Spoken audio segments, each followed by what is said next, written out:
ये reaction mechanism. देखो, reaction की मैकेनिज्म जब भी पढ़ते हैं तब अपन क्या देखते हैं कि जो ऑर्गेनिक कंपाउंड होते हैं उनके बीच में कई कोवलेंट बॉन्ड टूटते हैं, कई कोवलेंट बॉन्ड नए बनते हैं। बॉन्ड के टूटने में और बॉन्ड के बनने में सबसे महत्वपूर्ण भूमिका होती है इलेक्ट्रॉन की। देखो, जो कोवलेंट बॉन्ड होता है ना, वो इलेक्ट्रॉन की शेयरिंग से बनता है। जैसे ये कोई एटम ए है, ये कोई एटम बी है। एक इलेक्ट्रॉन की शेयरिंग की इस ए ने, एक की इलेक्ट्रॉन की शेयरिंग की इस बी ने, और दोनों ने एक एक इलेक्ट्रॉन की शेयरिंग से ये क्या बना लिया, बॉन्ड बना लिया। इस बॉन्ड को अपन क्या बोलते हैं, कोवलेंट बॉन्ड या सहसंयोजक बंध बोलते हैं। अब सबसे पहले अपन रिएक्शन मैकेनिज्म पढ़ने से पहले पढ़ेंगे कवर्ड एरो रोटेशन। देखो, कवर्ड एरो रोटेशन क्या होता है, जब भी अपन बॉन्ड को तोड़ते हैं या बॉन्ड बनाते हैं उस टाइम पर अपन देखो रिएक्शन की मैकेनिज्म लिखते टाइम पर अपन एक इस तरीके से घुमावदार एरो लगाते हैं। इसको घुमा कर लिखते हैं, इसलिए इसको बोलते हैं कवर्ड एरो या घुमावदार एरो। अब ये जो एरो होता है ये इलेक्ट्रॉन के उद्गम स्थान से लक्ष्य की ओर मोमेंट को दर्शाता है।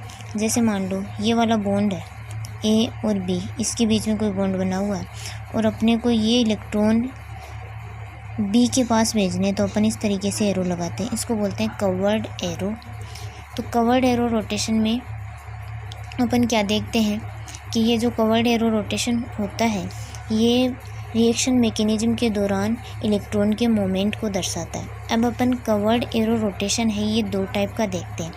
कवर्ड एरो रोटेशन दो टाइप का होता है, एक तो होता है डबल हेडेड एरो, एक होता है half headed arrow. Double headed arrow में क्या होगा कि जैसे ये वाला बॉन्ड है, इसके दोनों इलेक्ट्रॉन अगर कोई एक ही एटम लेता है तो अपन डबल हेडेड एरो काम में लेते हैं, और अगर दोनों इलेक्ट्रॉन एक एक भेजना अपन को एक एक एटम के पास, तब अपन हाफ हेडेड एरो काम में लेते हैं। जैसे यहाँ पे ए और बी के बीच में बॉन्ड बना हुआ है, मान लिया अपन ने बी की इलेक्ट्रोनेगेटिविटी ज़्यादा है तो बॉन्ड के इलेक्ट्रॉन बी के पास ही चले जाएंगे, और अगर मान लो ए की इलेक्ट्रोनेगेटिविटी ज़्यादा है तो बॉन्ड के दोनों इलेक्ट्रॉन ए के पास ही चले जाएंगे, और जिसके पास इलेक्ट्रॉन चले जाएंगे उस पर तो आ जाएगा नेगेटिव चार्ज, और जिसके पास इलेक्ट्रॉन नहीं जाते उस पर आ जाएगा पॉजिटिव चार्ज।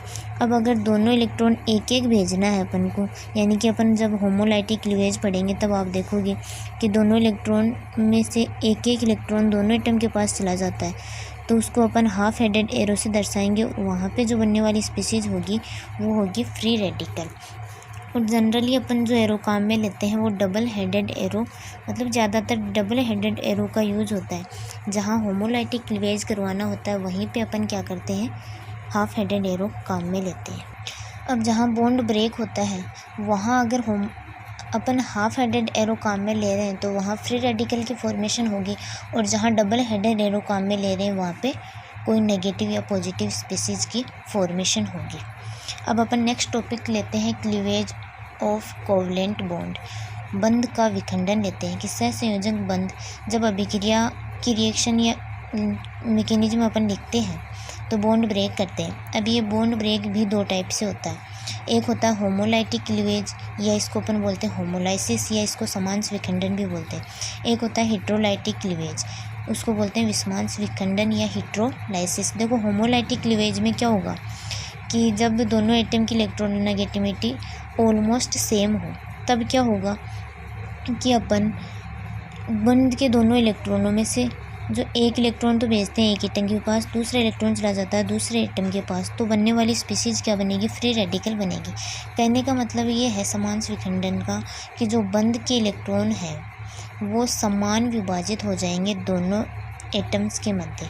तो देखो, होमोलाइटिक क्लीवेज में क्या होगा, इस प्रकार के विखंडन में सांझे के दोनों इलेक्ट्रॉनों का बंधित परमाणु में बराबर बराबर विभाजन हो जाता है, अर्थात एक इलेक्ट्रॉन एक एटम के पास, दूसरा इलेक्ट्रॉन दूसरे एटम के पास चला जाता है और दोनों अलग हो जाते हैं, और बनने वाली स्पीशीज़ क्या बनेगी, फ्री रेडिकल बनेगी। और फ्री रेडिकल देखो बहुत ही ज़्यादा क्रियाशील होते हैं, इसलिए जो क्रियाशील होगा वो कम स्थायी होगा। फिर सेकंड है हेट्रोलाइटिक क्लीवेज या हेट्रोलाइसिस। देखो, हेट्रोलाइटिक क्लीवेज में क्या होगा कि सांझे के दोनों इलेक्ट्रॉनों में से सांझे के दोनों इलेक्ट्रॉन समझ लो, या बॉन्ड के जो दोनों इलेक्ट्रॉन हैं वो किसी एक एटम के पास चले जाएंगे। अब कौन से एटम के पास जाएंगे, ये उन एटम की इलेक्ट्रोनेगेटिविटी पे डिपेंड करेगा। जिस एटम की इलेक्ट्रोनेगेटिविटी ज़्यादा होगी बॉन्ड के इलेक्ट्रॉन उसी के पास चले जाएंगे। हेटेरोलाइटिक क्लीवेज के दौरान धनायन और ऋणायन बनते हैं। देखो कैसे, जैसे अपन इस अक्ष बॉन्ड का विखंडन पढ़ रहे हैं, तो यहाँ पे देखो अक्ष की इलेक्ट्रोनेगेटिविटी मान लिया अपन ने ज़्यादा है, तो बॉन्ड के दोनों इलेक्ट्रॉन किसकी तरफ आएंगे, अक्ष की तरफ आएंगे। तो कार्बन पे क्या जाएगा, पॉजिटिव चार्ज, मतलब बनने वाली स्पीसीज कार्बोकेटायन बनी और एक अक्ष माइनस बन गया। यहाँ पे अपन ने मान लिया कि कार्बन की इलेक्ट्रोनेगेटिविटी वाई से ज़्यादा है, तो कार्बन पे क्या आ गया, नेगेटिव चार्ज आ गए। इसको बोलते हैं कार्बेनाइन, यानी अगर कार्बन पे पॉजिटिव चार्ज है उसको कार्बोकेटाइन बोलते हैं, कार्बन पे अगर नेगेटिव चार्ज है उसको अपन बोलते हैं कार्बेनाइन। तो बंध का विखंडन अपने दो टाइप का पढ़ा, एक तो होमोलाइटिक क्लीवेज और एक हेटेरोलाइटिक क्लीवेज। होमोलाइटिक क्लीवेज में बंध का दोनों इलेक्ट्रॉन दोनों एटम में समान विभाजित हो जाएंगे और बनने वाली स्पीसीज बनेगी फ्री रेडिकल। और इसमें जो कवर्ड एरो अपन काम में लेते हैं वो हाफ हेडेड एरो काम में लेते हैं। सेकंड अपन ने पढ़ा हेटेरोलाइटिक क्लीवेज। इसमें क्या होगा, जिस एटम की इलेक्ट्रोनेगेटिविटी होगी उसी के पास दोनों इलेक्ट्रॉन चले जाएंगे, और इसमें जनरली अपन डबल हेडेड एरो ही काम में लेते हैं, यानी कि बॉन्ड पेयर के मोमेंट को दर्शाने के लिए अपन डबल हेडेड एरो काम में लेते हैं, और एक इलेक्ट्रॉन के मोमेंट को दर्शाने के लिए हाफ हेडेड एरो काम में लेते हैं। नेक्स्ट टॉपिक लेते हैं अपन टाइप्स ऑफ रिएजेंट। रिएजेंट क्या होता है, देखो जो अपन एक तो ऑर्गेनिक कंपाउंड होता है और एक इनऑर्गेनिक कंपाउंड है। तो ऑर्गेनिक कंपाउंड को अपन बोलते हैं सबस्ट्रेट, इनऑर्गेनिक कंपाउंड को अपन बोलते हैं रिएजेंट। ये रिएजेंट दो टाइप के होते हैं, एक तो होते हैं इलेक्ट्रोफिलिक रिएजेंट, दूसरा होता है न्यूक्लियोफिलिक रिएजेंट। इलेक्ट्रोफिलिक रिएजेंट या इलेक्ट्रॉन स्नेही अभिकर्मक, देखो नाम से ही स्पष्ट है, इलेक्ट्रॉन स्नेही अभिकर्मक, वे अभिकर्मक जो इलेक्ट्रॉन से स्नेह रखते हों। अब इलेक्ट्रॉन से स्नेह कौन से रखेंगे, जिनके पास इलेक्ट्रॉन की कमी होगी। अब इलेक्ट्रॉन की कमी किसके पास होगी, या तो कोई पॉजिटिव स्पीसीज होगी उसके पास इलेक्ट्रॉन की कमी होगी, या उसके पास इलेक्ट्रॉन की कमी होगी जिसका ऑक्टेट पूरा नहीं है। ऑक्टेट मतलब आउटर सेल में 8 इलेक्ट्रॉन कंप्लीट नहीं है, जैसे लुईस एसिड है, लुईस एसिड का ऑक्टेट कंप्लीट नहीं होता, वो इलेक्ट्रोफिलिक रिएजेंट की भांति व्यवहार करेंगे। अब जो इलेक्ट्रोफिलिक रिएजेंट होते हैं वो किसके साथ रिएक्शन करेंगे, इलेक्ट्रॉन की कमी तो उनके पास पहले से ही है, तो उनके साथ तो रिएक्शन करेंगे नहीं। जिनके पास इलेक्ट्रॉन की कमी है वो किसके साथ रिएक्शन करेंगे, इलेक्ट्रॉन रिच स्पीसीज के साथ रिएक्शन करेंगे, जिनके पास इलेक्ट्रॉन की क्या हो, अधिकता हो। और इनको अपन इलेक्ट्रोफाइल कहते हैं। इलेक्ट्रोफाइल का में इलेक्ट्रो का मतलब इलेक्ट्रॉन से, फाइल का मतलब है लविंग या स्नेही, जो इलेक्ट्रॉन से स्नेह रखते हो। इनके एग्जांपल देखो, या तो कोई कैटायनिक स्पीसीज होगी, जैसे नाइट्रोनियम आयन है, डाइजोनियम साल्ट है, क्लोराइड पॉजिटिव आयन है, ब्रोमाइड पॉजिटिव आयन है, मेथिल कार्बोकेटायन है। इनके पास क्या इलेक्ट्रॉन की कमी है, इन पे पॉजिटिव चार्ज है, तो ये इलेक्ट्रोफाइल है। ऐसे ही अष्टक अपूर्ण वाले उदासीन अणु हो गए, जैसे BF3 है, AlCl3 है, फिर Cl3 है, ZnCl2 है, SO2 है, CO2 है। इनके पास क्या है, इलेक्ट्रॉन की कमी है, इनका ऑक्टेट कंप्लीट नहीं है, तो ये इलेक्ट्रोफाइल की तरह बिहेव करेंगे। सेकंड रिएजेंट अपन लेते हैं न्यूक्लियोफिलिक रिएजेंट। न्यूक्लियोफिलिक रिएजेंट या नाभिक स्नेही अभिकर्मक। नाभिक स्नेही अभिकर्मक के नाम से ही स्पष्ट है, देखो नाभिक से स्नेह रखने वाले।